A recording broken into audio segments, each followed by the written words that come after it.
Good morning. My name is Nicolas Véron. It's my pleasure on behalf of the Peterson Institute to start this new session of our financial statement series. We start a bit earlier in the day than usual today because we want to reach out to the other side of the world from the Peterson Institute's perspective, namely East Asia and specifically China.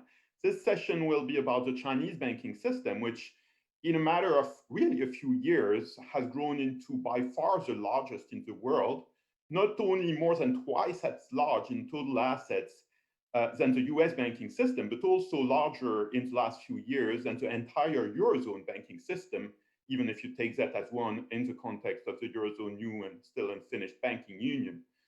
So China's banks are massive. The largest banks in the world are Chinese, even so they have comparatively limited international activity. And many of us, I think, certainly in Europe and the US, know far too little about them. So the aim of this session is to contribute to bridging that gap, learn more about Chinese banks, about their role in China, but also their role in the international financial system. And for that, it's difficult to think of a better cast of speakers than the one we have today. Qian, who goes by QJ in English, is one of the best experts in China, independent experts, I should say, about the Chinese banking system. He has a lot of US background as well. He was an undergrad at University of Iowa, stayed dear to Chinese leadership, and had his PhD at the University of Pennsylvania. He then taught at the Carroll School of Management at Boston College. And then he came back to China. In 2013, he was at Jiaotong University in Shanghai. He was at the Chinese Academy of Financial Research, of which he was deputy director. And for the last few years, he's been professor of finance at Fudan University, which is, of course, one of the leading universities in China and the world. And he's there also the executive dean of the Fanhai International School of Finance. And his research, as he will present, goes quite granular into the way Chinese banks operate and are governed. And of course, our guest, second guest today is the Peterson Institute's own Nick Lardy. Nick has been at the Institute since 2003. Before that, he was at Brookings for nearly a decade. He has also taught at the Yale School of Management. Before that, he was at the University of Washington.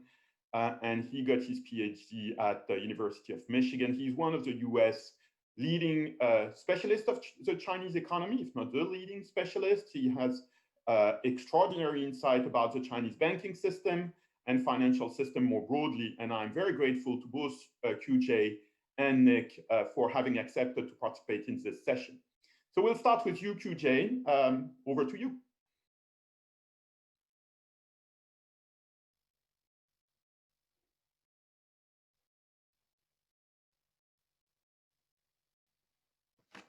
You need to unmute yourself.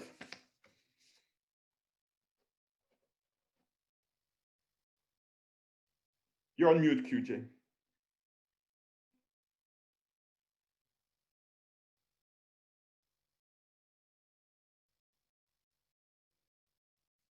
Sorry about that. You need to go back to Zoom and then unmute yourself.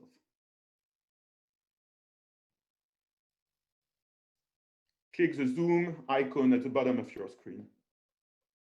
Got it. Can you hear me now? Yeah, we hear you now. All right. All right. So glad to be here to talk about the Chinese banking system. So specifically, I'll have three topics. As Nick mentioned, China now has a massive banking system. So I'll go into the banking system a little bit. In my view, I think there's a three-tier system for the Chinese banks. I'll talk about the largest banks. These are the largest banks in the world in terms of assets and market cap. I'll also talk about the perhaps unique features of some of these banks. And then there's a case study of a regional bank that actually failed last year. Another topic I'll go very, very quickly is that in terms of lending, there is this rise of fintech companies. An example is Ant Financial, which has just changed its name to Ant Technology as it prepared to do a IPO in the Chinese domestic A-share market and also the Hong Kong market. So I'll talk about that a little bit. And then the other thing that's very important, along with the fast growth of the banking sector in China, is the shadow banking. I've been doing work on the shadow banking sector that's related to banks, in particular wealth management products. So I'll talk about that briefly. So here's a chart that starts in 2006 and ending in 2019. It has two parts. The line, which shows the GDP growth in China. So we know that before the last global financial crisis, China's GDP was growing very fast, double digit, and then fell below 10% in 2008. And then actually it's keep going down.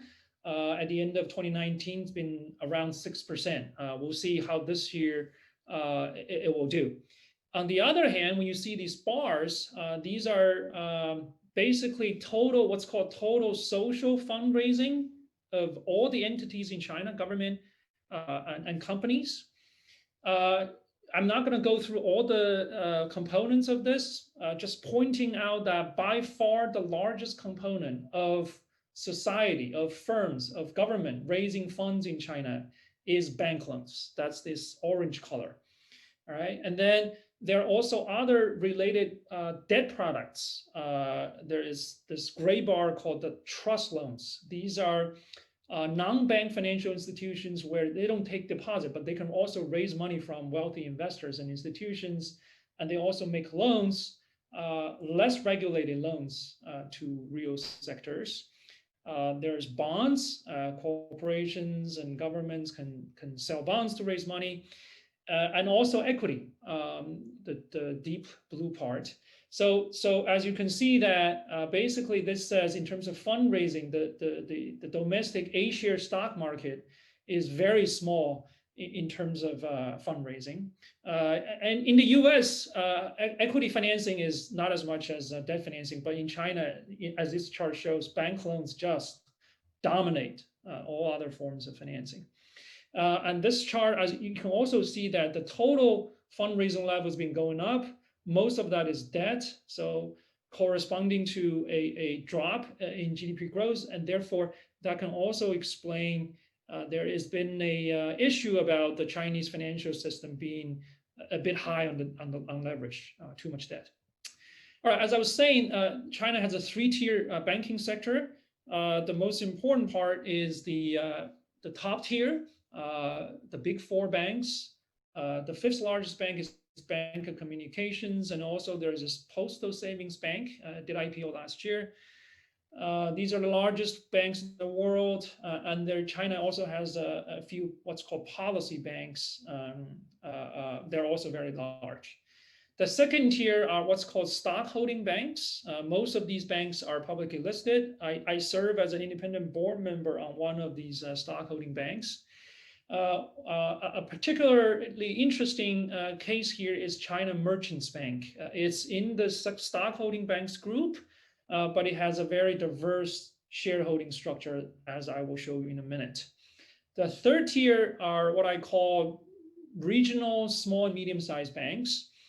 Even smaller than them are these urban and rural credit cooperatives. Very large number of them, but they're much smaller in size. And very importantly, in terms of activities, they usually concentrate or limited in one or two cities or in one or two regions. And there are a bunch of non-banking institutions. As I was mentioning, trust companies is one important type of them. So that's the structure. I've done some work with some of my co-authors. Franklin Allen is a professor at Imperial College now. So in a lot of our work we've done together, we argue that one of the most important reforms for these state-owned banks is that they've done IPO, and in particular, they've done IPO not only in the domestic A-share market, but also they IPO'd in Hong Kong, which follows international rules, and it's with a lot of global institution investors.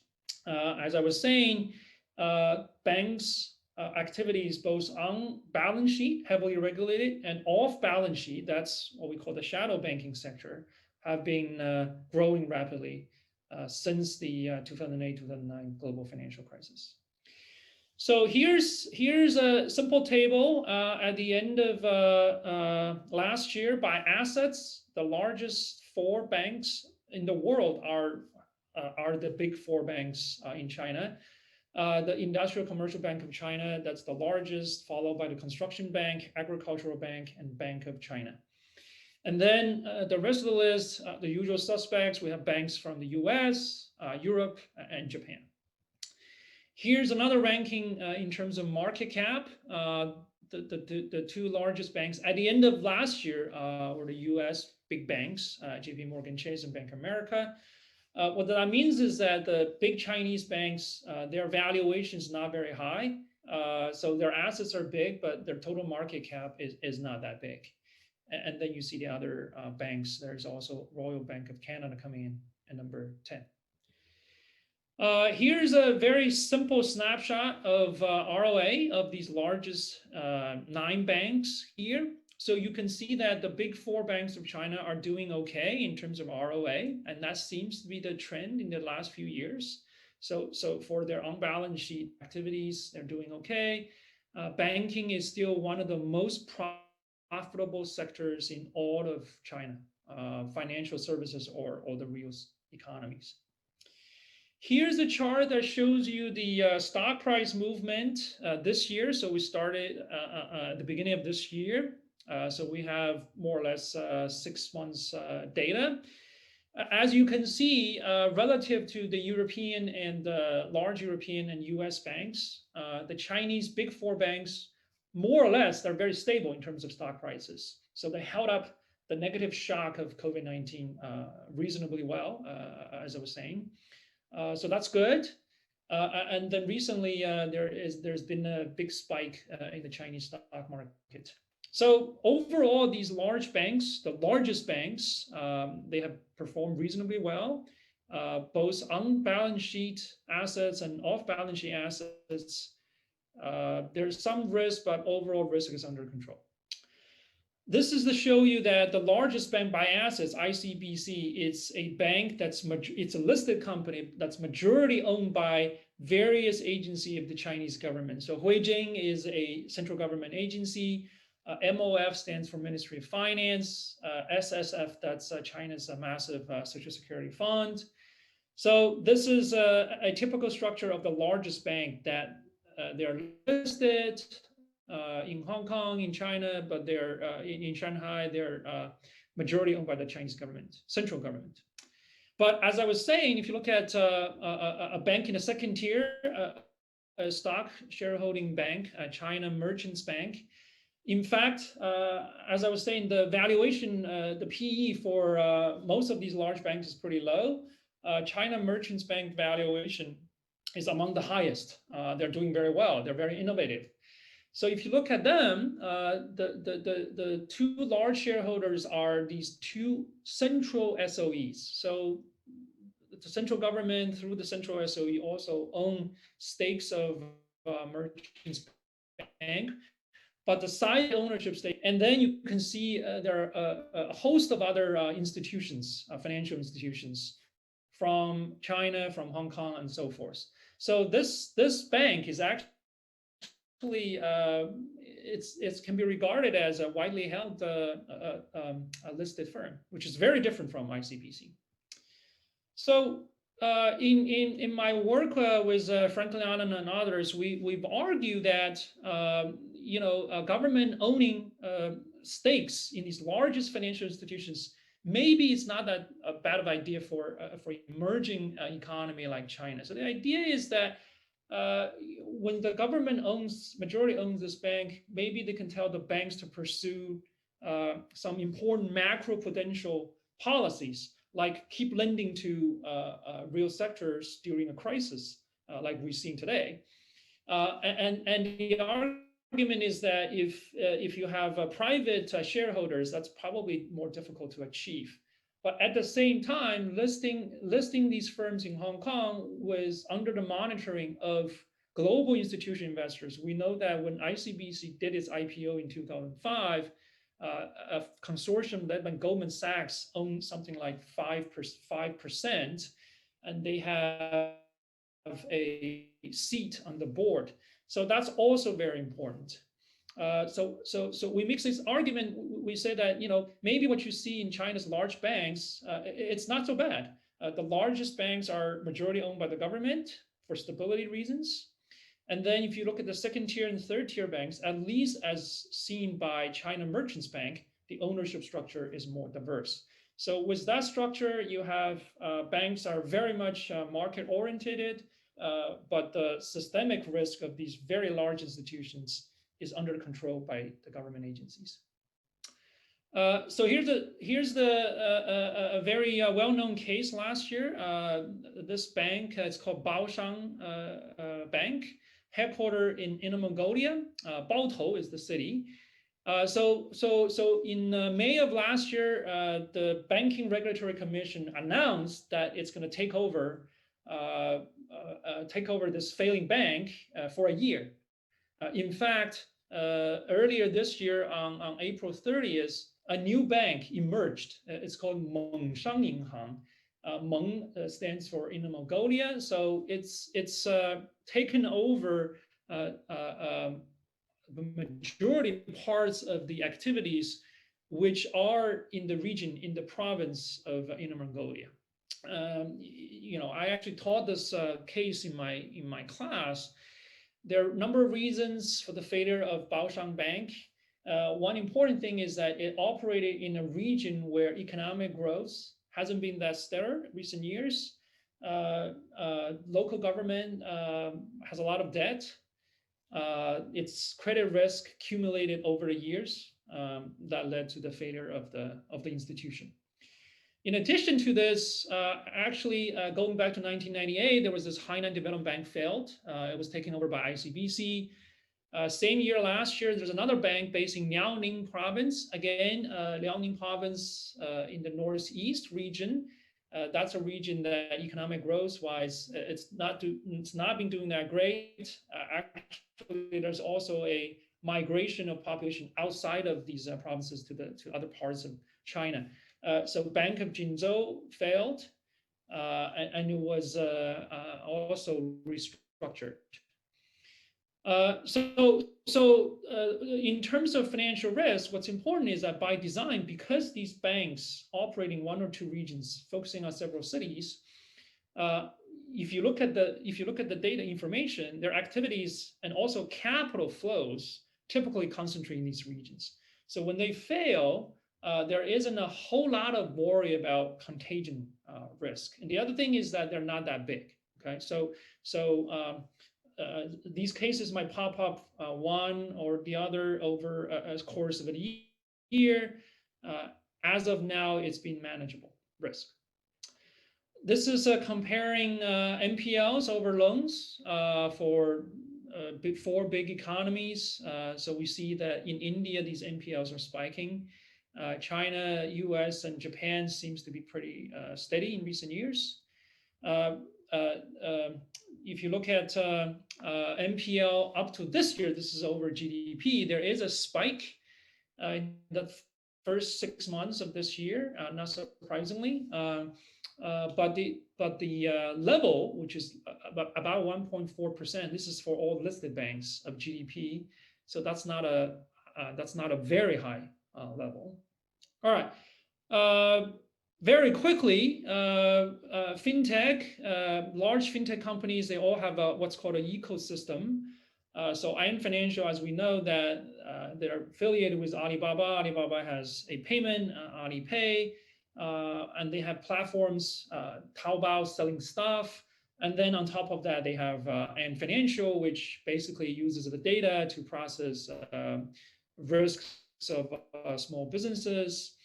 And that's a very typical one. That's one of the most successful fintech companies in China in terms of doing lending. So this is what I've been already saying, that they have this sort of ecosystem. And then another way to put it is that well, as I said, they changed their name to Ant Technology. So they have a lot of data on a lot of these online stores. They also have data on the owner's own consumption and credit history. And they've been using that type of data, big data, to help them assess small business risk, and they make loans accordingly. My final point is on shadow banking. So this is from one of my working papers. This shows that if you look at this principal floating wealth management products, principal floating, there's potential risk, issued by the largest 25 banks, you will see the size of this sector started to spike up around 2010, 2011.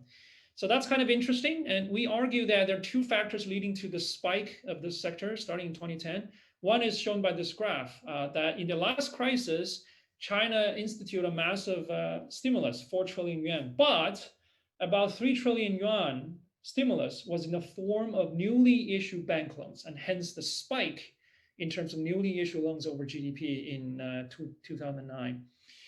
And whenever you have a massive credit stimulus, that led to some problems down the road. So that's one reason for banks to start doing a lot more off-balance sheet activities, along with bank competition that makes banks, especially the banks outside the big four, what we call the small, medium-sized banks, to do even more off-balance sheet activities. So my final slide is that the largest Chinese banks are now important players in the entire Chinese financial system. They are doing well. They are steady. So one important risk in the financial system is the growth of the shadow banking, and to that, the regulators have done a series of reforms, including strictly telling banks to shrink the size of the shadow banking sector, especially the risky part. There's been a set of new regulations on asset management, and starting in last year and continuing this year, all the major banks are now establishing a separate new asset management companies in which they bring some of those off-balance sheet assets away from the bank and put them into this asset management companies. And of course, they do some other activities. I'll stop here, and then we'll have the discussion later on. Thank you. Thank you so much. This was masterful and a bit longer than we usually do for the first presentation in this series, but there was so much ground to cover that I, for one, believe it was well worth it. So over to you, Nick.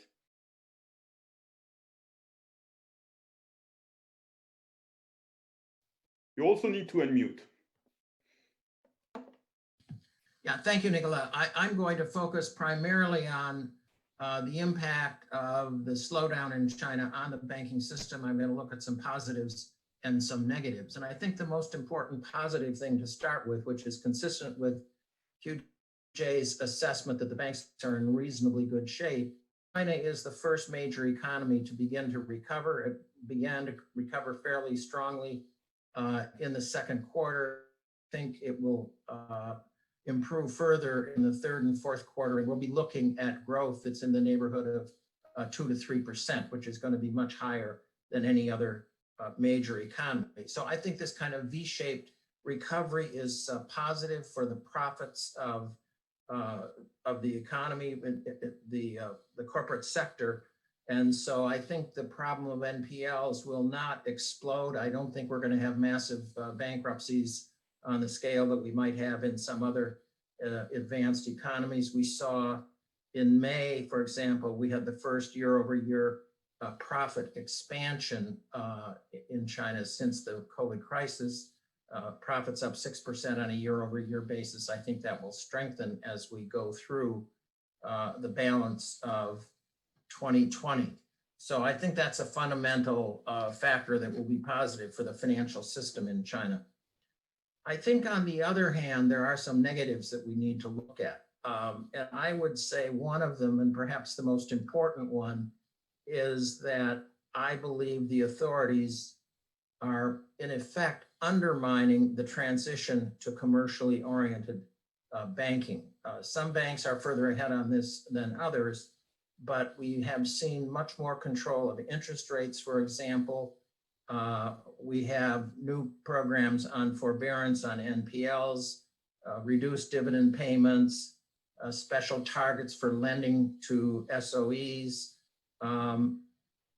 They actually have targets for earnings growth. And there's a big program to reduce interest rates. And the authorities have said that the income of banks as a result of this program will be reduced by about 1.5 trillion RMB. Now, some of that's lower interest rates, some of it's lower fees and other factors. So we have a lot of administrative intervention as the banking system is used to support the economy. So I think it's a trade-off. It's good that they're supporting the economy, but there are some negatives for the banking system. My second comment on the negative side is that I think we are still seeing a significant misallocation of resources, primarily through the banking system, which is, as QJ pointed out, the major source of expansion of credit. In the second quarter, the expansion of the economy was driven overwhelmingly by an expansion of investment. Consumption was actually a negative on a year-over-year basis. Net exports contributed a little bit to growth, but most of the growth, indeed, 5 percentage points of the 3.2 percentage points of growth was contributed by an increase in investment. But what happened in the second quarter is that the share of investment by private companies actually shrank, while the share of investment by state companies increased. Then we know from, at least historically and very recent data, that the return on assets in industry for state companies is about a third of the return on assets of private companies. So this was, I think, a relatively inefficient way of supporting growth, with a huge increase in investment by state companies and a decline in the share of investment undertaken by private firms. I think this is also shown in, I'll come to that later. The third thing I would point out is that I think QJ was very good on pointing out that the biggest banks are probably better managed than the smaller ones. And I think the weakness in the Chinese banking system really is in what is referred to as the city commercial banks, which is part of that small and medium tier of banks just below the shareholding banks. Some of these are listed, many of them are not. And most of the failures in recent years have been of these commercial banks, and in many city commercial banks, and many of them have been mismanaged. Well, what do they call it, Nicolas? Related party transactions, where the bank lends a lot of money to the owners and the shareholders, and things go down from there. So I think the big macro picture is positive. The recovery is going, it has been strong, and I think will continue to be strong. I think profitability will be strong, which will be good for the banking system. But I do worry that there's too much administrative intervention, and banks are being required to do a lot of things that may impede their transition to a more fully commercial banking system. And I think there's still a lot of resource misallocation going on. If I may, I'd like to close with one question for QJ and one comment. My question is, QJ, you alluded to the fact that the price to book ratio of most of these Chinese banks is extremely low. Many of them are around 0.6, 0.55, and merchants, as you pointed out, is a big exception. And so my question is, why is it, given what you showed in terms of return on assets and relatively low NPLs, et cetera, you would think that the valuation of these banks would be comparable to other leading global banks, but it's way, way, way below. So the obvious question is, what is the market? What does the market know that we can't tell from the available data? The other thing I would point out is that I believe the slide that you showed on NPLs is the stock of NPLs on an annual basis. And I think when one looks carefully at the banks, that a very large share of NPLs are resolved internally, maybe as much as 3/4 of NPLs are resolved within banks. Loans are written off, they're sold off to asset management companies, et cetera, et cetera. So the creation of NPLs is much, much greater than the line on the stock of NPLs. I know you had to do stock to make it comparable to other countries, but I think it may overstate how China's dealing with NPLs. On the one hand, it's very good that they're resolving a lot of these NPLs internally rather than letting them accumulate, which was what they did years ago. But I think it ties back in to the support of state companies, many of which are losing money and don't seem to go out of business and seem to be supported by continuous flow of bank loans, many of which get written off. So that's my question. Thank you so much, Nick. And I think we have a great scene set. We unfortunately only have half an hour remaining if we want to finish on time. And I have tons of questions, and I'm sure our audience will have many questions as well. So QJ, I'll ask you to answer Nick's questions, especially the first one, but very quickly so that we can move on to the other questions around. Sure. Thanks a lot to Nick's very sharp observations. I should mention that over the years, especially when I was in the US, every time I interacted with Nick in different settings, I always learn from him on how he sees things very sharply. So this question of the valuation of banks, it is an interesting one. I should point out that a lot of these large banks, they have dual listing. So they're listed in A shares and the Hong Kong shares. So the valuation are both low. And I think there maybe there's a common reason, but there may be slightly different reasons. So I think one reason why these, especially if you compare ICBC with China Merchants Bank. So the one reason that the China Merchants Bank's valuation is higher than ICB's and other similar sized banks is precisely because their ownership structure is not very concentrated, especially the state holding of the banking stock is not over 50%. So I think 50% is a very important threshold. As you can see, if you add up all the ownership stakes for ICBC, it's well over 50%, it's like 70% or higher. So that's an important issue. And that's true in both the A share and the Hong Kong share when you do these comparisons. And also when you do this sort of event study, when a bank sells off a state-owned stake to a non-state-owned institution investor, you will see that there is this reaction, positive reaction from the market. The other thing interesting about QJ, sorry to interrupt. You mean when the state sells a stake to a non-state holder, right? So it's yes. a hard proposition. They because now what they can do is, as a listed firm, they can do this refinancing where they can just raise money by issue new shares, or they also can do these sort of transfers. Oh, I see. Share. And China Merchants Bank, many years ago, it's also a very concentrated ownership, a bank with very concentrated ownership. But over the years, they basically diversify away. So that's an important reason. The other reason, obvious, is that investors, I would say more so perhaps in Hong Kong, as Nick pointed out, not necessarily challenging that the data, the numbers are not right, but they ask questions about how fast these NPLs prop up, how quickly they can resolve this. So basically, it's always this issue of uncertainty. I think that's one. And then finally, in the A share market, which is interesting, is that the domestic Chinese stock market, which I also studying, the A share market, the trading, 80% of the trading is done by individual investors.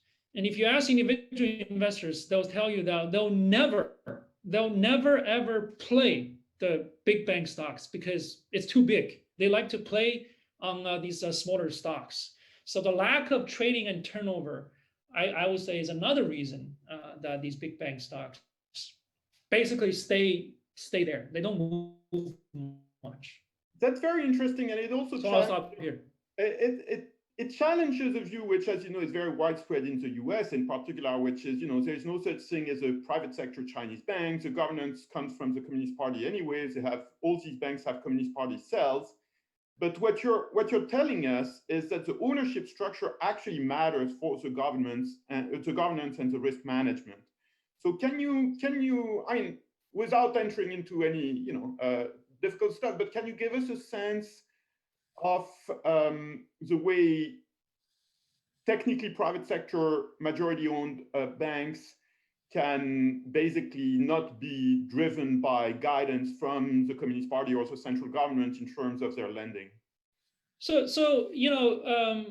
again, as I said, I'm an independent board member on a shareholding bank. It's actually majority owned by a central SOE. Can we ask the bank is listed? The bank is listed in Shanghai and also in Hong Kong. And by the regulation of the Hong Kong exchange, on the board, there must be a local expert. So on the board, so I was regarded as a technical whatever expert. And our local expert from Hong Kong, he was a partner of one of the big four auditing accounting firms. So man, you do see that he will ask a lot of questions about a lot of accounting work, about NPLs. That's so listing in a dual listing in Hong Kong, I think does improve what we call market-based governance.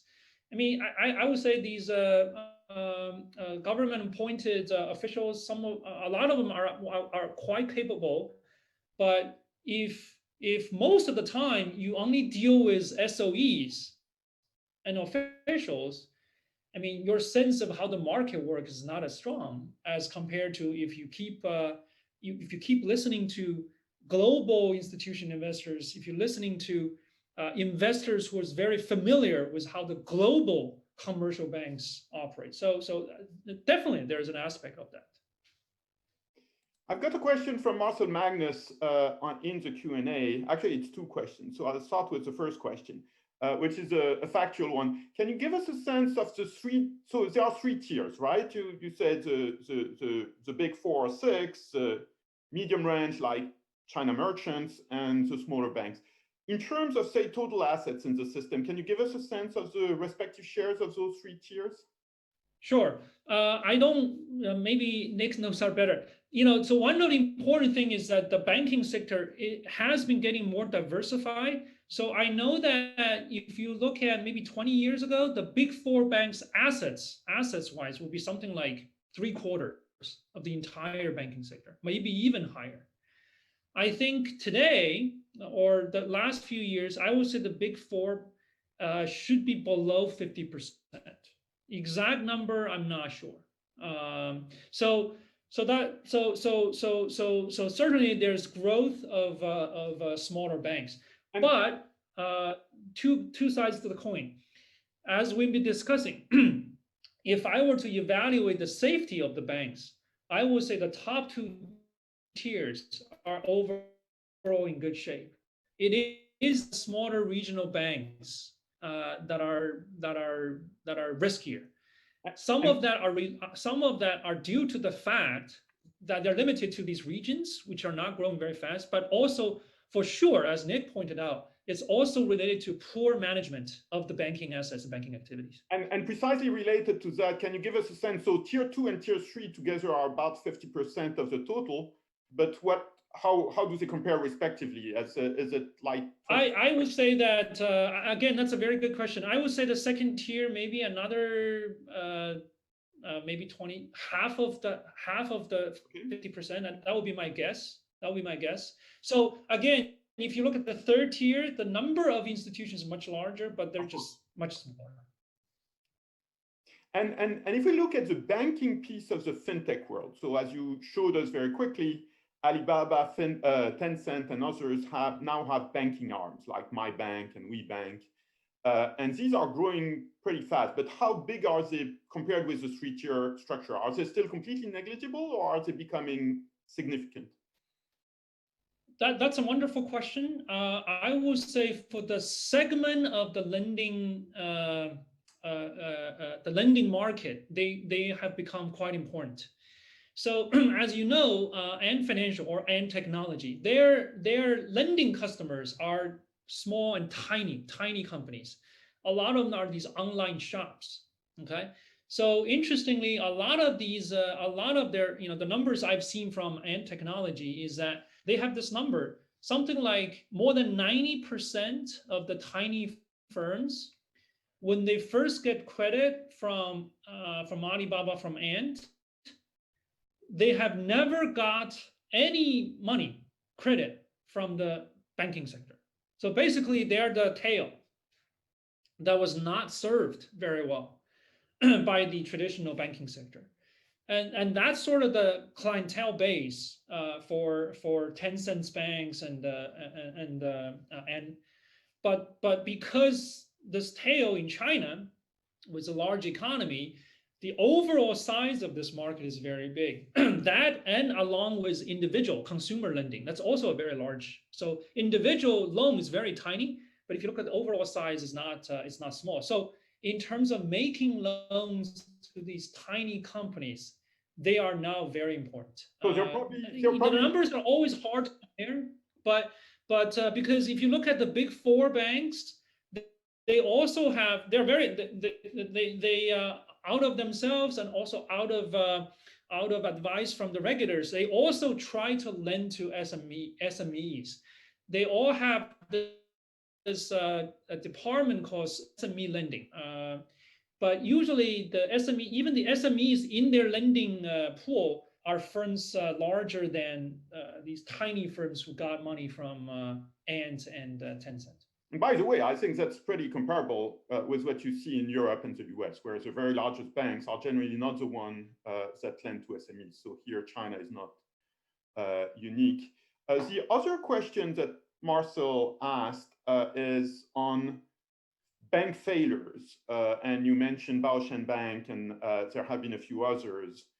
So the question is, can you really take a hard stance on these failures, bail in the creditors, close the branches without creating, at least at the local level, some, disruptions that would go beyond what can be tolerated? So there's both the operational disruptions, that because these banks are dominant locally, if you close their branches, people locally cannot find credit.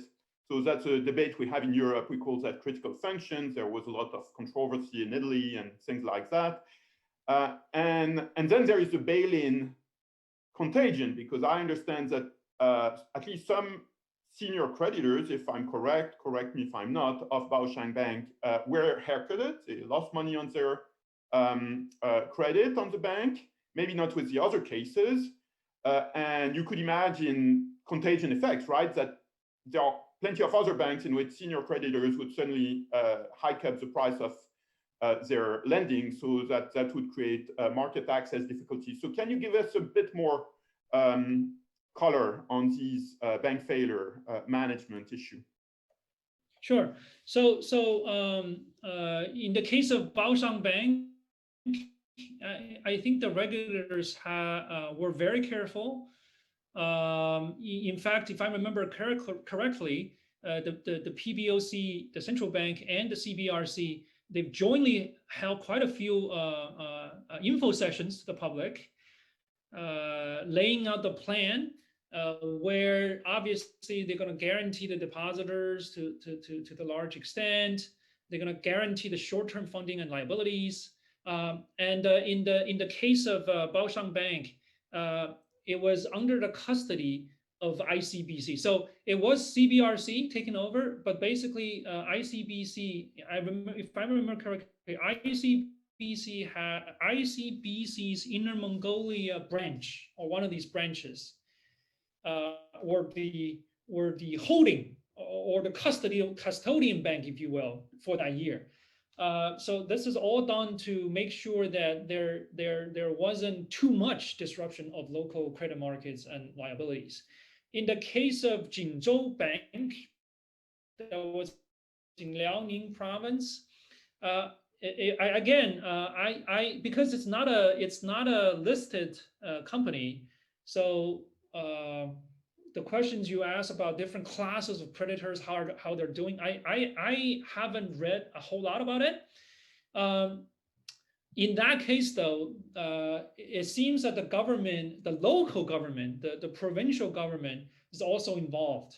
If you look at there's like a working group of regulators, and the local government, the provincial government are also part of that working group, trying to make sure that the transition is. Yeah, my understanding is that there was actually harsher discipline on Baozhen than Jinzhou, and that may be linked to the sequence. So more creditors lost money on Baozhen than with Jinzhou, where I think all the creditors were bailed out. Does that make sense? Baozhen, actually, it's a regional bank, but I think it's much bigger than Jingzhou. So, but the failure if came early. if you look at the assets of Baozhen, it is so. I think you're probably right. But Baozhen, if you look at the absolute size, it's not a tiny bank by no means. So, during the restructuring, some classes of creditors losing money, I wasn't surprised to see that. Yeah, on this, I would note that, even if we talk about Chinese banks that are small, they're not small by international standards. And when you compare that to debates in the Eurozone, there are many of those banks that we call small that would be significant institutions from a Eurozone perspective, which have more than the equivalent of 30 billion euros in total assets. So as we said at the beginning, Chinese banks tend to be very big. I have a hand raised by Michael Borda, but he's a phone call-in listener, and I don't know how to give him the floor. So I apologize to him. It's that I'm technologically challenged here because I don't have a button to unmute him. I have two questions, but one by Robert Donor and one by Helge Berger, which I think are related. So I'll read that. Robert's question is, can you say something about the accuracy of NPL estimates? So observations that banks are writing off a lot of NPLs during each year suggests that the recognition of NPLs, non-performing loans, is reasonably good, and therefore the NPL data is pretty good. Is that correct? Yes or no? And then Helge Berger says, how quickly do you see measures like forbearance and directed lending being pulled back? What are the trade-offs for short and medium-term growth? So basically, both on NPL recognition narrowly and on forbearance more generally, could you give us a bit more of the big picture in where you think the Chinese authorities are in the trade-off between, too much forbearance, too little forbearance? So I think the quality of this recognizing the data on NPLs certainly improved quite a lot over the last 10, 15 years. Again, I remember when I first started working on China's banking sector, this maybe was like 10, 15 years ago. I met Nick in one of these China conferences. He might not remember, but he actually shared some numbers on how he actually calculated these NPLs. He actually read articles in Chinese, and he did some of these back of the envelope calculations. Nevertheless, again, as I was serving on the board, this is my third year. The last few years, certainly this practice of revealing, recognizing NPLs is good. And again, in particular, because a lot of these banks are also listed in Hong Kong. So sticking to international rules in terms of recognizing NPLs is good. So I think the overall data, especially out of these listed banks, is accurate. There is this issue that Nick raised, that China has this internal system, right? These asset management companies are massive. They were set up in the early 2000s to specifically deal with these big four banks' massive scale of NPLs. They did their job back then, and they continue to do that. So these asset management companies now, through more or less of a market behavior where they can transfer, there's transfer of assets from banks books to these AMCs.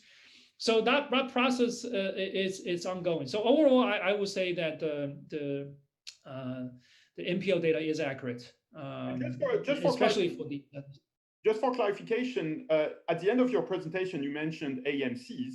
So that was a reference to the 4 big AMCs. That's different. I'm sorry, that's different. So okay. When I say the asset, in Chinese they're different, but then in English these words are, whether it's asset or wealth management. Maybe the last bullet point on my slide should be wealth management.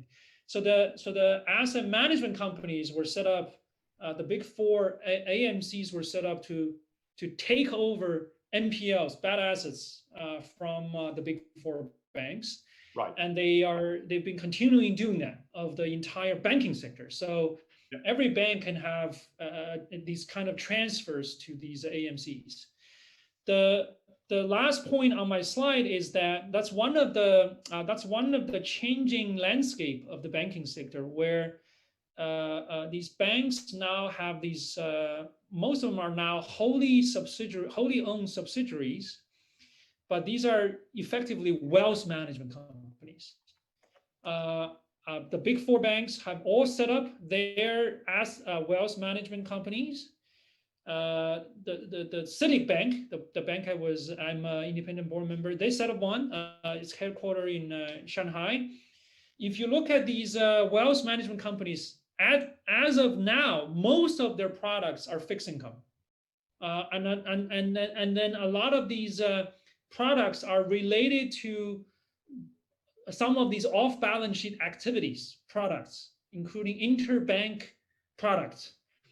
So these products activities are going to be gradually moved from the banks to these wealth management companies. So the idea is that we'll have a better separation of these on-balance sheet and off-balance sheet. But this is operational separation. So they're kind of internal bad banks as opposed to external bad banks like the big 4 that were created 4 years ago. Actually, it will be complete separation, but they have a transition period. So they're gonna at the end, maybe by the end of 1 year or a year and a half, there's going to be complete separation in terms of assets, in terms of regulation, in terms of personnel separation. Nick, back to you on all this issue of NPLs and forbearance. How do you look at it? Well, I agree with QJ that the classification standards and enforcement have been tightened up dramatically, and but the banks now are, going on a 90-day, if there's an interest or a principal repayment that hasn't been made, it begins to get classified after 90 days. However, they did introduce a few years ago a new category of loans that was called overdue but not impaired. And I don't know I've never seen any reporting on the magnitude of those loans. And it was a judgment thing. If the bank felt that, well, this company hadn't paid interest or made a principal payment on time for more than 90 days, but they felt the basic underlying business was still quite viable, they could avoid classifying it. I don't know how widespread that is, so that's, at least to me, a question mark. But in general, I do think the classification has been tightened up, and the fact that a lot of these loans are getting, NPLs are getting resolved fairly quickly, keeping the stock of NPLs much more stable, I think is a good sign. The other thing we should say is there's pretty good data on the so-called coverage ratio. That is, what do banks have in terms of reserves relative to the size of the NPLs? And I think for the banking system as a whole, that's a very relatively high ratio. There are some banks that that are not, the average coverage ratio, I think at the end of June was like 178%. Although there were some banks that fell short of the 100% minimum requirement. So there's some banks that are more on the edge in terms of their coverage of their NPLs. I think there was a question that I could also shed some light on. The second part of that question was, can forbearance be quickly ended, or when it is ended, how much disruption will it cause? I did read from the Chinese official sources, this deals with lending to smaller companies, that lenders, as of the end of May, which is not the most recent data I've seen, lenders have postponed taking principal payments on 1.4 trillion in loans to about 800,000 small businesses. And they have postponed interest payments on 65 billion. They rolled over 2.4 trillion loans. So this is what they're doing to keep smaller businesses viable. Those numbers, QJ would know better, but those numbers strike me as being relatively small. They may be large for some specific firms, but in the macro sense, they don't really add up to that much. Thank you, Nick. And actually on the point that Nick was making on overdue loans that are not classified as NPLs, there is a similar question from Mark Ziegel that, he calls that zombie assets, but he asked, how do you assess the size of the zombie asset population in PRC bank balance sheets beyond the classified NPLs? So any views on that? Well, the standard methodology is to look at the net, the lowest classification of performing, which is special mention.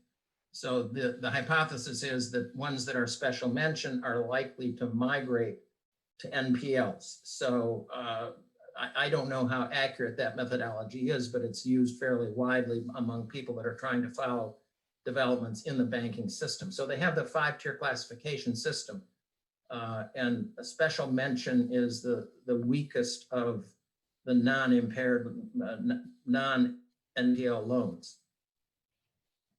QJ on this? So I agree. So there is this five-level classification. I've seen people, have a broader definition of NPL or poor performing assets loans, is that you have the NPL and then you just lump in level 4 and 5, level 5 or level 4 and 5. I don't have aggregate data on top of my mind. So if you add up level 5 to NPL, the numbers, the percentage will go up, but it shouldn't be like the NPL over GDP or loan stock ratio like tripling or quadrupling. It won't be something like a large number like that. On this issue of overdue and impaired, I try to remember what's exactly the Chinese name of that, but there is this category. The information for listed bank is transparent. They need to tell people that. And then I remember in some of these board discussions, when we hear executives, as Nick was saying, there is some discretion on when they're going to expose that and when they're going to change that. So clearly, market participants care about that information, but it's important that the classification system and this different category of these assets for listed bank is available. Everything has been audited, so you can do this type of calculation.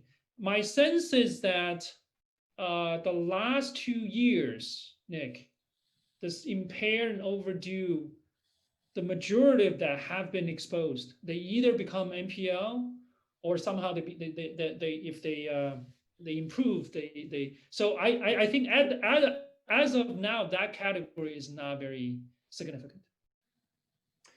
Okay. There are so many questions. There's a million questions we haven't answered, to quote Alexander Hamilton. We had a question from Lion Lee on what kind of collateral is used, a question by Tim Closen on TLAC compliance by big Chinese banks, a question from our PIIE colleague Martin Chorsempa on the trade-offs on fintech regulation, number of questions about the AMCs, and both internal AMCs, external AMCs, the remaining liabilities of the bank to the big AMCs from Ted Truman, lessons from the, what one attendee calls China's success in establishing AMCs to move NPLs off balance sheets. A question from Jean Ma about why set up these internal bad banks, wealth management subsidiaries that you told us about, QJ. And last but not least, questions about the international impact of the Chinese banking system, which we haven't touched at all. There's a question from Michel Perez on international lending by Chinese banks. And I would have questions also on foreign banks in China, because we didn't even mention them. We know they're tiny by comparison with Chinese banks, but that doesn't mean they're completely insignificant. So we have to stop there because we want to stop in time, but this is an invitation to continue the conversation. We'll have other sessions in this series of financial statements at the Peterson Institute. We'll have other sessions about China because China has become so central just by way of its sheer size in the global financial system. And especially the last point I mentioned, international implications. But in the meantime, I want to very warmly thank both Qian and Nick Lardy for what I found an extremely thought-provoking conversation today, raising, and that's good, more questions than it answered, but also very enlightening for those of us who, particularly for those of us who are not in China and often don't know nearly enough about this very complex system. So thanks again, and see you in 2 weeks' time for the next session of financial statements. We'll talk about Europe and especially capital markets development in Europe and the transformation of the European financial system, or not transformation maybe. Thanks very much. Have a great day.